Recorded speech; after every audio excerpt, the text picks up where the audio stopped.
ಉತ್ಖನನ ಕಾರ್ಯದ ಸಂದರ್ಭದಲ್ಲಿ ಸುರಕ್ಷಿತ ವಸ್ತುಗಳನ್ನ ಮುಂಜಾಗ್ರತಾ ಕ್ರಮವಾಗಿ ನೀಡುವ ಬೇಸಿಕ್ ವಸ್ತುಗಳನ್ನ ಕೂಡ ನಮಗೆ ನೀಡಿಲ್ಲ ಅಂತ ಹೇಳಿ ಉತ್ಖನನ ಕಾರ್ಯದಲ್ಲಿ ನಿರತವಾಗಿರುವ ಕಾರ್ಮಿಕರು ಪ್ರತಿಭಟನೆಯನ್ನ ಮಾಡ್ತಾ ಇದ್ದಾರೆ. ಧೂಳು, ಬಿಸಿಲು ಹೀಗೆಲ್ಲದರ ನಡುವೆ ನಿರಂತರವಾಗಿ 8 ದಿನದಿಂದ ಉತ್ಖನನ ಕಾರ್ಯದಲ್ಲಿ ನಿರತರಾಗಿದ್ದಾರೆ. ಆದರೆ ಸುರಕ್ಷತಾ ಕಿಟ್ ಅನ್ನೇ ನಮಗೆ ಕೊಟ್ಟಿಲ್ಲ ಅಂತ ಹೇಳಿ ಪ್ರತಿಭಟನೆಗೆಳೆದಿದ್ದಾರೆ ಕಾರ್ಮಿಕರು. ಸುಮಾರು 35ಕ್ಕೂ ಹೆಚ್ಚು ಕಾರ್ಮಿಕರು ಕೆಲಸ ಮಾಡ್ತಿದ್ದಾರೆ. ಬೆಳಗ್ಗೆ 8 ರಿಂದ 5 ಗಂಟೆ ತನಕ ಕೆಲಸ ಮಾಡ್ತಾರೆ. ಆದರೆ ಸುರಕ್ಷತಾ ಕಿಟ್ ಕೊಟ್ಟಿಲ್ಲ ಅನ್ನೋದು ಅವರ ಪ್ರತಿಭಟನೆಗೆ ಕಾರಣವಾಗಿದೆ.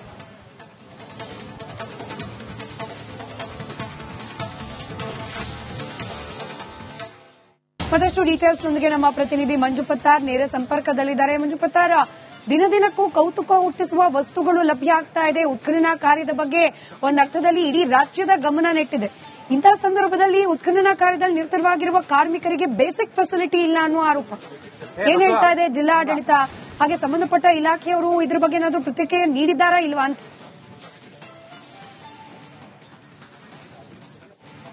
ಹೌದು ಸ್ಮಿತಾ, ಏನಂತಂದ್ರೆ ಗದಗ ತಾಲೂಕಿನ ಲಕ್ಕುಂಡಿ ಗ್ರಾಮ ಐತಿಹಾಸಿಕ ಗ್ರಾಮ. ಕಳೆದ 8 ದಿನಗಳಿಂದ ಇಲ್ಲಿ ಉತ್ಖನನ ಕಾರ್ಯ ಆರಂಭವಾಗಿದೆ. ಉತ್ಖನನ ವೇಳೆಯಲ್ಲಿ ಸಾಕಷ್ಟು ಪ್ರಾಚ್ಯವಸ್ತುಗಳು ಕೂಡ ಸಿಗ್ತಾ ಇದ್ದಾವೆ. ಇವಾಗ ತಾನೇ ಪಚ್ಚೆಕಲ್ಲು ಕೂಡ ಸಿಕ್ತು. ಈ ರೀತಿ ಅಪರೂಪದ ವಸ್ತುಗಳು ಕೂಡ ಇಲ್ಲಿ ಸಾಕಷ್ಟು ಪ್ರಮಾಣದಲ್ಲಿ ಸಿಗ್ತಾ ಇದ್ದಾವೆ. ಆದರೆ ಕಳೆದ 8 ದಿನಗಳಿಂದನೂ ಕೂಡ ಇಲ್ಲಿ ಕಾಯಕ ಮಾಡ್ತಾ ಇದ್ದಂತ ಕೂಲಿ ಕಾರ್ಮಿಕರಿಗೆ ಸಮರ್ಪಕವಾದ ಕಿಟ್ಗಳ ವಿತರಣೆ ಆಗ್ತಾ ಇಲ್ಲ. ಅವರಿಗೆ ಹ್ಯಾಂಡ್ಲೋಸ್ ಕೂಡ ಸರಿಯಾಗಿ ಕೊಡ್ತಾ ಇಲ್ಲ. ಹೀಗಾಗಿ ಸ್ಥಳದಲ್ಲೇ ಕೂಲಿ ಕಾರ್ಮಿಕರು ಕೂಡ ಸಾಕಷ್ಟು ಆಕ್ರೋಶ ವ್ಯಕ್ತಪಡಿಸ್ತಾ ಇದ್ದಾರೆ. ಏನು ಇಲ್ಲಿ ನಾವು ದೃಶ್ಯದಲ್ಲಿ ಕೂಡ ನೋಡ್ತಾ ಇರಬಹುದು, ಸಾಕಷ್ಟು ಸಂಖ್ಯೆಯಲ್ಲಿ ಕೂಲಿ ಕಾರ್ಮಿಕರು ಈ ರೀತಿ ಅಂದ್ರೆ ರಿಪಬ್ಲಿಕ್ ಕನ್ನಡ ಈ ಬಗ್ಗೆ ವಿಸ್ತೃತವಾದ ವರದಿ ಮಾಡಿದ ನಂತರ ಈ ರೀತಿ ಕಳಪೆ ಏನು ಹ್ಯಾಂಡ್ಲೋಸ್ ಕೊಟ್ಟಿದ್ದಾರೆ ಅಂತ ಹೇಳಿ ಆರೋಪ ಮಾಡ್ತಾ ಇದ್ದಾರೆ. ಅದೇ ರೀತಿಯಾಗಿ ಏನು ಕೆಲವು ಸಂಘಟನೆಕಾರರು ಕೂಡ ಬಂದು ಕೂಲಿ ಕಾರ್ಮಿಕರಿಗೆ ಸಮರ್ಪಕವಾಗಿ ಹ್ಯಾಂಡ್ಲೋಸ್ ಕೊಡಬೇಕು ಮತ್ತು ಅವರಿಗೆ ಶೂ ಕೊಡಬೇಕು ಮತ್ತು ಮಾಸ್ಕ್ ಕೊಡಬೇಕು ಅಂತ ಹೇಳಿ ಕೂಡ ಹೇಳ್ತಾ ಇದ್ರು. ಇವಾಗ ಉತ್ಖನನ ಏನು ನಡೀತಾ ಇತ್ತು, ಈ ಒಂದು ಜಾಗದಲ್ಲಿ ಇವಾಗ ಸಾಕಷ್ಟು ಮಾತಿನ ವಾಗ್ವಾದ ಕೂಡ ನಡೀತಾ ಇದೆ. ಅಭಿವೃದ್ಧಿ ಪ್ರಾಧಿಕಾರದ ಆಯುಕ್ತರಾದಂತಹ ಶರಣು ಗೋಗಿರಿ ಆಗಿರ್ಬೋದು ಮತ್ತು ಹೋರಾಟಗಾರರ ನಡುವೆ ವಾಗ್ವಾದ ನಡೀತಾ ಇದೆ. ಇಲ್ಲಿ ಒಂದು ದಿನಕ್ಕೆ 374 ರೂಪಾಯಿ ನೀಡ್ತಾ ಇತ್ತು, ಆದ್ರೆ ಅವರಿಗೆ ಹೆಚ್ಚಿನ ಕೊಡಬೇಕಂತ ಹೇಳ್ತಾ ಇದ್ದಾರೆ. ನಮ್ಮ ಜೊತೆಗೆ ಮಾತನಾಡಲು ಸರ್, ಏನ್ ಸಮಸ್ಯೆ ಆಗ್ತಾ ಇದೆ, ಏನು ಅವ್ರಿಗೆ ಸೌಕರ್ಯ ಕೊಡಬೇಕಾಗಿತ್ತು ಸರ್? ಈ ಬೆಳಿಗ್ಗೆ ತಮ್ಮ ಮಾಧ್ಯಮದಲ್ಲಿ ಪ್ರಸಾರ ಆದ ನಂತರ ಇವರು ಏನು ಕಳಪೆ ಒಂದು ಕಿಟ್ಗಳನ್ನ ಅಂದ್ರೆ ಸೇಫ್ಟಿ ಗ್ಲೌಸ್ ಅನ್ನ ಶಸ್ತ್ರಚಿಕಿತ್ಸೆಯಲ್ಲಿ ಆಸ್ಪತ್ರೆಯಲ್ಲಿ ಬಳಸ್ತಕ್ಕಂತ ಸಂದರ್ಭದಲ್ಲಿ ಬಳಸ್ತಕ್ಕಂತ ಹ್ಯಾಂಡ್ ಗ್ಲೌಸ್ ಅನ್ನ ಕೊಟ್ಟಿದ್ದಾರೆ. ಈಗ ಆಲ್ರೆಡಿ ಕಿತ್ತೋಗಿದೆ, ಬೇರೆ ಬೇರೆ ಮಾಧ್ಯಮದಲ್ಲಿ ಆಲ್ರೆಡಿ ಪ್ರಸಾರ ಆಗಿದೆ. ಕಿತ್ತೋಗ್ತಾ ಇರ್ತಕ್ಕಂಥ ಇಲ್ಲೇ ಬಿದ್ದಿದೆ ನೋಡ್ರಿ ಪೀಸು. ಅಲ್ಲಿ ಇನ್ನೊಬ್ರದ್ದು ಯಾರ ಕಿತ್ತೋಗಿರೋದು ಈ ತರ ಕೊಟ್ಟಿದ್ದಾರೆ. ಈಗ ಅಧಿಕಾರಿಗಳು ಹೇಳ್ತಾರೆ ಅವ್ರಿಗೆ ಏನ್ ಬೇಕೋ ಎಲ್ಲ ಕೊಡ್ತೀವಿ ಅಂತ. ಯಾವಾಗ ಕೊಡ್ತಾರೆ? ಅವ್ರ ಪ್ರಾಣ ಹೋದ ನಂತರ ಕೊಡ್ತಾರಾ? ಪ್ರಾಣ ಹೋದಕ್ಕಿಂತ ಮುಂಚಿತವಾಗಿ ಏನ್ ಬೇಕೋ ಸುರಕ್ಷತಾ ಕ್ರಮಗಳು ತಗೊಳ್ಳಿ. ನಾವು ಕನಿಷ್ಠ ವೇತನ ಕೇಳಿದೀವಿ, ಅದನ್ನ ಬೇಕಾದ್ರೆ ಇವತ್ತು ಕೂತು ಚರ್ಚೆ ಮಾಡಿ ಏನ್ ನಿಗದಿ ಮಾಡ್ತಾರೆ ನಮ್ ಗಮನಕ್ಕೆ ತರಲಿ. ಇಲ್ಲಾಂದ್ರೆ ನಮ್ಗೆ ಕಾರ್ಮಿಕರ ಕೆಲಸ ಕೊಡೋ ಅವಶ್ಯಕತೆ ಇಲ್ಲ. ನಮ್ಗೆ ಬೇಕಾದ ಕಡೆ ಕೆಲಸ ಇದೆ. ಇವರ ಸರ್ಕಾರದ ಒಂದು ಅನುಕೂಲಕ್ಕೋಸ್ಕರ ನಮ್ಮ ಕಾರ್ಮಿಕರ ಜೀವನ ತೆಗೆದುಕೊಳ್ಳೋದು ಎಷ್ಟು ಮಟ್ಟಿಗೆ ಸರಿ? ಸ್ಯಾಲರಿನೂ ಅವರು ಕಡಿಮೆ ಕೊಡ್ತಾ ಇದ್ದಾರೆ ಅಂತ ಆರೋಪ ಮಾಡಿದ್ದಾರೆ. ಹೌದು, ಖಂಡಿತವಾಗಿ ಈಗಲೂ ಕೂಡ ಕಾರ್ಮಿಕರು ಅದನ್ನೇ ಹೇಳಿದ್ದು. 274 374 ರೂಪಾಯಿ ಕೊಡ್ತಾರೆ. ಇದು ಯಾವ ಕಾನೂನಿನ ಅಡಿಯಲ್ಲಿ? ಅದು ಒಂದು ಕಾನೂನಿನ ಸಚಿವರ ಒಂದು ಜಾಗದಲ್ಲಿ ಈ ತರ ನಡೀತಾ ಇದೆ, ಅವರ ವ್ಯಾಪ್ತಿಯಲ್ಲಿ ಈ ತರ ನಡೀತಾ ಇದೆ ಅಂದ್ರೆ ಇದು ಎಷ್ಟು ಒಂದು ಮಟ್ಟಿಗೆ ಸರಿ ಅನ್ನೋದನ್ನ ತಾವು ಯೋಚನೆ ಮಾಡಬೇಕಾಗುತ್ತೆ. ನಮ್ಮ ಜೊತೆಗೆ ಮಾತನಾಡಲು ಶರಣು ಗೋಗೇರಿ ಅವರಿದ್ದಾರೆ, ಅವರನ್ನ ಕೇಳೋಣ. ಸರ್, ಇವಾಗ ಕಾರ್ಮಿಕರಿಗೆ ನೀವು ಸರಿಯಾಗಿ ಕಿಟ್ ಕೊಟ್ಟಿಲ್ಲ, ಆಮೇಲೆ ಅವ್ರಿಗೆ ಹ್ಯಾಂಡ್ ಗ್ಲೌಸ್ ಕೊಟ್ಟಿಲ್ಲ, ಶೂ ಕೊಟ್ಟಿಲ್ಲ, ಆಮೇಲೆ ಅವ್ರಿಗೆ ವೇತನನು ನೀವು 374 ರೂಪಾಯಿ ಕೊಡ್ತಾ ಇದ್ದೀರಿ ಅಂತೇಳಿ ಇದಕ್ಕಾಗಿ ಅವರು ಹೋರಾಟ ಮಾಡ್ತಾ ಇದ್ದಾರೆ. ಈಗ ಏನು ಅಂತಂದ್ರೆ ಉತ್ಖನನ ಮಾಡಬೇಕಾದ್ರೆ ಅದರದೇ ಆದಂತ ಒಂದು ರೀತಿ ನೀತಿ ಇದೆ. ಇದು ಪುರಾತತ್ವ ಇಲಾಖೆಯ ಒಂದು ಅಧೀನದಲ್ಲಿ ನಡೆಯುತ್ತೆ. ಇದು ಈ ಭಾಗದಲ್ಲಿ ನಡೆಯುವಂತದ್ದು ಹೊಸದು. ಕಾರ್ಮಿಕರನ್ನ ಬಳಸಿಕೊಳ್ಳಲಾಗುತ್ತಿದೆ. ದಿನಗೂಲಿ ಆಧಾರದ ಮೇಲೆ ಅವರಿಗೆ ಮಾನ್ಯ ಜಿಲ್ಲಾಧಿಕಾರಿಗಳ ಜೊತೆ ಬೆಳಿಗ್ಗೆನೆ ಸಹಿತವಾಗಿ ಚರ್ಚೆಯನ್ನ ಮಾಡಿದ್ದೇವೆ. ಮಾನ್ಯ ಜಿಲ್ಲಾಧಿಕಾರಿಗಳ ಒಂದು ನಿರ್ದೇಶನದಂತೆ ನಮ್ಮ ಉತ್ಖನನ ಕಾರ್ಯದಲ್ಲಿ ಕೆಲಸ ಮಾಡುವಂತ ಕಾರ್ಮಿಕರಿಗೆ ಏನು ಕಾನೂನುಬದ್ಧವಾಗಿ ದಿನಗೂಲಿ ನೌಕರಿಗೆ ನೀಡಬೇಕಾದಂತ ಕನಿಷ್ಠ ವೇತನವನ್ನ ನೀಡಲಾಗುತ್ತದೆ. ಹ್ಯಾಂಡ್ ಗ್ಲೌಸ್, ಮಾಸ್ಕ್ ಆ ತರ ಎಲ್ಲಾ ಸೇಫ್ಟಿಯನ್ನ ತೆಗೆದುಕೊಂಡಿದ್ದೇವೆ. ಇವರು ಏನಂತಾರ ನೆರಳಿ ಇರಬೇಕು ಅಂತ ಹೇಳ್ತಾರ.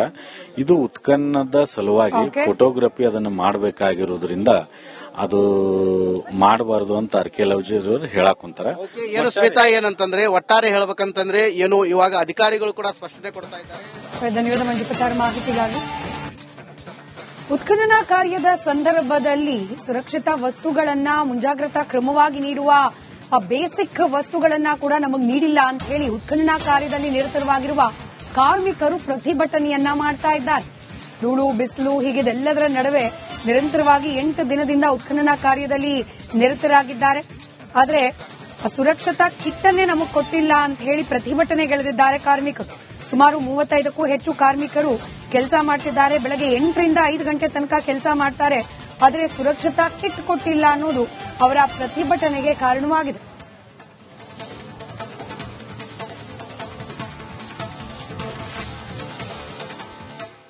ಮತ್ತಷ್ಟು ಡೀಟೇಲ್ಸ್ ನೊಂದಿಗೆ ನಮ್ಮ ಪ್ರತಿನಿಧಿ ಮಂಜು ಪತ್ತಾರ್ ನೇರ ಸಂಪರ್ಕದಲ್ಲಿದ್ದಾರೆ. ಮಂಜು ಪತ್ತಾರ್, ದಿನದಿನಕ್ಕೂ ಕೌತುಕ ಹುಟ್ಟಿಸುವ ವಸ್ತುಗಳು ಲಭ್ಯ ಆಗ್ತಾ ಇದೆ. ಉತ್ಖನನ ಕಾರ್ಯದ ಬಗ್ಗೆ ಒಂದರ್ಥದಲ್ಲಿ ಇಡೀ ರಾಜ್ಯದ ಗಮನ ನೆಟ್ಟಿದೆ.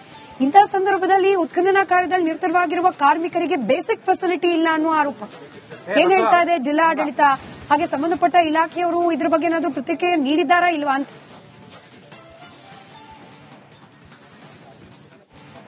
ಹೌದು ಸ್ಮಿತಾ, ಏನಂತಂದ್ರೆ ಗದಗ ತಾಲೂಕಿನ ಲಕ್ಕುಂಡಿ ಗ್ರಾಮ ಐತಿಹಾಸಿಕ ಗ್ರಾಮ. ಕಳೆದ 8 ದಿನಗಳಿಂದ ಇಲ್ಲಿ ಉತ್ಖನನ ಕಾರ್ಯ ಆರಂಭವಾಗಿದೆ. ಉತ್ಖನನ ವೇಳೆಯಲ್ಲಿ ಸಾಕಷ್ಟು ಪ್ರಾಚ್ಯ ವಸ್ತುಗಳು ಕೂಡ ಸಿಗ್ತಾ ಇದ್ದಾವೆ. ಇವಾಗ ತಾನೇ ಪಚ್ಚೆ ಕಲ್ಲು ಕೂಡ ಸಿಕ್ತು. ಈ ರೀತಿ ಅಪರೂಪದ ವಸ್ತುಗಳು ಕೂಡ ಇಲ್ಲಿ ಸಾಕಷ್ಟು ಪ್ರಮಾಣದಲ್ಲಿ ಸಿಗ್ತಾ ಇದ್ದಾವೆ. ಆದ್ರೆ ಕಳೆದ 8 ದಿನಗಳಿಂದನೂ ಕೂಡ ಇಲ್ಲಿ ಕಾಯಕ ಮಾಡ್ತಾ ಇದ್ದಂತ ಕೂಲಿ ಕಾರ್ಮಿಕರಿಗೆ ಸಮರ್ಪಕವಾದ ಕಿಟ್ಗಳ ವಿತರಣೆ ಆಗ್ತಾ ಇಲ್ಲ. ಅವರಿಗೆ ಹ್ಯಾಂಡ್ಲೋಸ್ ಕೂಡ ಸರಿಯಾಗಿ ಕೊಡ್ತಾ ಇಲ್ಲ. ಹೀಗಾಗಿ ಸ್ಥಳದಲ್ಲೇ ಕೂಲಿ ಕಾರ್ಮಿಕರು ಕೂಡ ಸಾಕಷ್ಟು ಆಕ್ರೋಶ ವ್ಯಕ್ತಪಡಿಸ್ತಾ ಇದ್ದಾರೆ. ಏನು ಇಲ್ಲಿ ನಾವು ದೃಶ್ಯದಲ್ಲಿ ಕೂಡ ನೋಡ್ತಾ ಇರಬಹುದು, ಸಾಕಷ್ಟು ಸಂಖ್ಯೆಯಲ್ಲಿ ಕೂಲಿ ಕಾರ್ಮಿಕರು ಈ ರೀತಿ ಅಂದ್ರೆ ರಿಪಬ್ಲಿಕ್ ಕನ್ನಡ ಈ ಬಗ್ಗೆ ವಿಸ್ತೃತವಾದ ವರದಿ ಮಾಡಿದ ನಂತರ ಈ ರೀತಿ ಕಳಪೆ ಏನು ಹ್ಯಾಂಡ್ಲೋಸ್ ಕೊಟ್ಟಿದ್ದಾರೆ ಅಂತ ಹೇಳಿ ಆರೋಪ ಮಾಡ್ತಾ ಇದ್ದಾರೆ. ಅದೇ ರೀತಿಯಾಗಿ ಏನು ಕೆಲವು ಸಂಘಟನೆಕಾರರು ಕೂಡ ಬಂದು ಕೂಲಿ ಕಾರ್ಮಿಕರಿಗೆ ಸಮರ್ಪಕವಾಗಿ ಹ್ಯಾಂಡ್ಲೋಸ್ ಕೊಡಬೇಕು ಮತ್ತು ಅವರಿಗೆ ಶೂ ಕೊಡಬೇಕು ಮತ್ತು ಮಾಸ್ಕ್ ಕೊಡಬೇಕು ಅಂತ ಹೇಳಿ ಕೂಡ ಹೇಳ್ತಾ ಇದ್ರು. ಇವಾಗ ಉತ್ಖನನ ಏನು ನಡೀತಾ ಇತ್ತು ಈ ಒಂದು ಜಾಗದಲ್ಲಿ ಇವಾಗ ಸಾಕಷ್ಟು ಮಾತಿನ ವಾಗ್ವಾದ ಕೂಡ ನಡೀತಾ ಇದೆ. ಅಭಿವೃದ್ಧಿ ಪ್ರಾಧಿಕಾರದ ಆಯುಕ್ತರಾದಂತಹ ಶರಣು ಗೋಗೇರಿ ಆಗಿರ್ಬೋದು ಮತ್ತು ಹೋರಾಟಗಾರರ ನಡುವೆ ವಾಗ್ವಾದ ನಡೀತಾ ಇದೆ. ಇಲ್ಲಿ ಒಂದು ದಿನಕ್ಕೆ 374 ರೂಪಾಯಿ ನೀಡ್ತಾ ಇತ್ತು, ಆದ್ರೆ ಅವರಿಗೆ ಹೆಚ್ಚಿನ ಕೊಡಬೇಕಂತ ಹೇಳ್ತಾ ಇದ್ದಾರೆ. ನಮ್ಮ ಜೊತೆಗೆ ಮಾತನಾಡಲು ಸರ್, ಏನ್ ಸಮಸ್ಯೆ ಆಗ್ತಾ ಇದೆ, ಏನು ಅವ್ರಿಗೆ ಸೌಕರ್ಯ ಕೊಡಬೇಕಾಗಿತ್ತು ಸರ್? ಈ ಬೆಳಿಗ್ಗೆ ತಮ್ಮ ಮಾಧ್ಯಮದಲ್ಲಿ ಪ್ರಸಾರ ಆದ ನಂತರ ಇವರು ಏನು ಕಳಪೆ ಒಂದು ಕಿಟ್ಗಳನ್ನ ಅಂದ್ರೆ ಸೇಫ್ಟಿ ಗ್ಲೌಸ್ ಅನ್ನ ಶಸ್ತ್ರಚಿಕಿತ್ಸೆಯಲ್ಲಿ ಆಸ್ಪತ್ರೆಯಲ್ಲಿ ಬಳಸ್ತಕ್ಕಂಥ ಸಂದರ್ಭದಲ್ಲಿ ಬಳಸ್ತಕ್ಕಂಥ ಹ್ಯಾಂಡ್ ಗ್ಲೌಸ್ ಅನ್ನ ಕೊಟ್ಟಿದ್ದಾರೆ. ಈಗ ಆಲ್ರೆಡಿ ಕಿತ್ತೋಗಿದೆ, ಬೇರೆ ಬೇರೆ ಮಾಧ್ಯಮದಲ್ಲಿ ಆಲ್ರೆಡಿ ಪ್ರಸಾರ ಆಗಿದೆ. ಕಿತ್ತೋಗ್ತಾ ಇರ್ತಕ್ಕಂಥ ಇಲ್ಲೇ ಬಿದ್ದಿದೆ ನೋಡ್ರಿ ಪೀಸು. ಅಲ್ಲಿ ಇನ್ನೊಬ್ರದ್ದು ಯಾರ ಕಿತ್ತೋಗಿರೋದು ಈ ತರ ಕೊಟ್ಟಿದ್ದಾರೆ. ಈಗ ಅಧಿಕಾರಿಗಳು ಹೇಳ್ತಾರೆ ಅವ್ರಿಗೆ ಏನ್ ಬೇಕೋ ಎಲ್ಲ ಕೊಡ್ತೀವಿ ಅಂತ. ಯಾವಾಗ ಕೊಡ್ತಾರೆ? ಅವ್ರ ಪ್ರಾಣ ಹೋದ ನಂತರ ಕೊಡ್ತಾರಾ? ಪ್ರಾಣ ಹೋದಕ್ಕಂತ ಮುಂಚಿತವಾಗಿ ಏನ್ ಬೇಕೋ ಸುರಕ್ಷತಾ ಕ್ರಮಗಳು ತಗೊಳ್ಳಿ. ನಾವು ಕನಿಷ್ಠ ವೇತನ ಕೇಳಿದೀವಿ, ಅದನ್ನ ಬೇಕಾದ್ರೆ ಇವತ್ತು ಕೂತು ಚರ್ಚೆ ಮಾಡಿ ಏನ್ ನಿಗದಿ ಮಾಡ್ತಾರೆ ನಮ್ ಗಮನಕ್ಕೆ ತರಲಿ. ಇಲ್ಲಾಂದ್ರೆ ನಮ್ಗೆ ಕಾರ್ಮಿಕರ ಕೆಲಸ ಕೊಡೋ ಅವಶ್ಯಕತೆ ಇಲ್ಲ. ನಮ್ಗೆ ಬೇಕಾದ ಕಡೆ ಕೆಲಸ ಇದೆ. ಇವರ ಸರ್ಕಾರದ ಒಂದು ಅನುಕೂಲಕ್ಕೋಸ್ಕರ ನಮ್ಮ ಕಾರ್ಮಿಕರ ಜೀವನ ತೆಗೆದುಕೊಳ್ಳೋದು ಎಷ್ಟು ಮಟ್ಟಿಗೆ ಸರಿ? ಸ್ಯಾಲರಿನೂ ಅವ್ರು ಕಡಿಮೆ ಕೊಡ್ತಾ ಇದ್ದಾರೆ ಅಂತ ಆರೋಪ ಮಾಡಿದ್ರು. ಹೌದು, ಖಂಡಿತವಾಗಿ ಈಗಲೂ ಕೂಡ ಕಾರ್ಮಿಕರು ಅದನ್ನೇ ಹೇಳಿದ್ದು. 274 374 ರೂಪಾಯಿ ಕೊಡ್ತಾರೆ. ಇದು ಯಾವ ಕಾನೂನಿನ ಅಡಿಯಲ್ಲಿ? ಅದು ಒಂದು ಕಾನೂನಿನ ಸಚಿವರ ಒಂದು ಜಾಗದಲ್ಲಿ ಈ ತರ ನಡೀತಾ ಇದೆ, ಅವರ ವ್ಯಾಪ್ತಿಯಲ್ಲಿ ಈ ತರ ನಡೀತಾ ಇದೆ ಅಂದ್ರೆ ಇದು ಎಷ್ಟು ಒಂದು ಮಟ್ಟಿಗೆ ಸರಿ ಅನ್ನೋದನ್ನ ತಾವು ಯೋಚನೆ ಮಾಡಬೇಕಾಗುತ್ತೆ. ನಮ್ಮ ಜೊತೆಗೆ ಮಾತನಾಡಲು ಶರಣು ಗೋಗೇರಿ ಅವರಿದ್ದಾರೆ, ಅವರನ್ನ ಕೇಳೋಣ. ಸರ್, ಇವಾಗ ಕಾರ್ಮಿಕರಿಗೆ ನೀವು ಸರಿಯಾಗಿ ಕಿಟ್ ಕೊಟ್ಟಿಲ್ಲ, ಆಮೇಲೆ ಅವ್ರಿಗೆ ಹ್ಯಾಂಡ್ ಗ್ಲೌಸ್ ಕೊಟ್ಟಿಲ್ಲ, ಶೂ ಕೊಟ್ಟಿಲ್ಲ, ಆಮೇಲೆ ಅವ್ರಿಗೆ ವೇತನ ನೀವು 374 ರೂಪಾಯಿ ಕೊಡ್ತಾ ಇದ್ದೀರಿ ಅಂತೇಳಿ ಇದಕ್ಕಾಗಿ ಅವರು ಹೋರಾಟ ಮಾಡ್ತಾ ಇದ್ದಾರೆ. ಈಗ ಏನು ಅಂತಂದ್ರೆ ಉತ್ಖನನ ಮಾಡಬೇಕಾದ್ರೆ ಅದರದೇ ಆದಂತ ಒಂದು ರೀತಿ ನೀತಿ ಇದೆ. ಇದು ಪುರಾತತ್ವ ಇಲಾಖೆಯ ಒಂದು ಅಧೀನದಲ್ಲಿ ನಡೆಯುತ್ತೆ. ಇದು ಈ ಭಾಗದಲ್ಲಿ ನಡೆಯುವಂತದ್ದು ಹೊಸದು. ಕಾರ್ಮಿಕರನ್ನ ಬಳಸಿಕೊಳ್ಳಲಾಗುತ್ತಿದೆ. ದಿನಗೂಲಿ ಆಧಾರದ ಮೇಲೆ ಅವರಿಗೆ ಮಾನ್ಯ ಜಿಲ್ಲಾಧಿಕಾರಿಗಳ ಜೊತೆ ಬೆಳಿಗ್ಗೆನೆ ಸಹಿತವಾಗಿ ಚರ್ಚೆಯನ್ನ ಮಾಡಿದ್ದೇವೆ. ಮಾನ್ಯ ಜಿಲ್ಲಾಧಿಕಾರಿಗಳ ಒಂದು ನಿರ್ದೇಶನದಂತೆ ನಮ್ಮ ಉತ್ಖನನ ಕಾರ್ಯದಲ್ಲಿ ಕೆಲಸ ಮಾಡುವಂತ ಕಾರ್ಮಿಕರಿಗೆ ಏನು ಕಾನೂನುಬದ್ಧವಾಗಿ ದಿನಗೂಲಿ ನೌಕರಿಗೆ ನೀಡಬೇಕಾದಂತ ಕನಿಷ್ಠ ವೇತನವನ್ನ ನೀಡಲಾಗುತ್ತದೆ. ಹ್ಯಾಂಡ್ ಗ್ಲೌಸ್, ಮಾಸ್ಕು, ಆ ತರ ಎಲ್ಲಾ ಸೇಫ್ಟಿಯನ್ನ ತೆಗೆದುಕೊಂಡಿದ್ದೇವೆ. ಇವರು ಏನಂತಾರೆ ನೆರಳಿ ಇರಬೇಕು ಅಂತ ಹೇಳ್ತಾರ. ಇದು ಉತ್ಖನನದ ಸಲುವಾಗಿ ಫೋಟೋಗ್ರಫಿ ಅದನ್ನು ಮಾಡಬೇಕಾಗಿರೋದ್ರಿಂದ ಅದು ಮಾಡಬಾರದು ಅಂತ ಆರ್ಕಿಯಾಲಜಿಯವರು ಹೇಳಕ್ ಕುಂತಾರ. ಏನು ಸ್ಮಿತಾ, ಏನಂತಂದ್ರೆ ಒಟ್ಟಾರೆ ಹೇಳ್ಬೇಕಂತಂದ್ರೆ ಏನು ಇವಾಗ ಅಧಿಕಾರಿಗಳು ಕೂಡ ಸ್ಪಷ್ಟನೆ ಕೊಡ್ತಾ ಇದ್ದಾರೆ. ಧನ್ಯವಾದ ಮಂಜು ಪತ್ತಾರ್ ಮಾಹಿತಿಗಾಗಿ.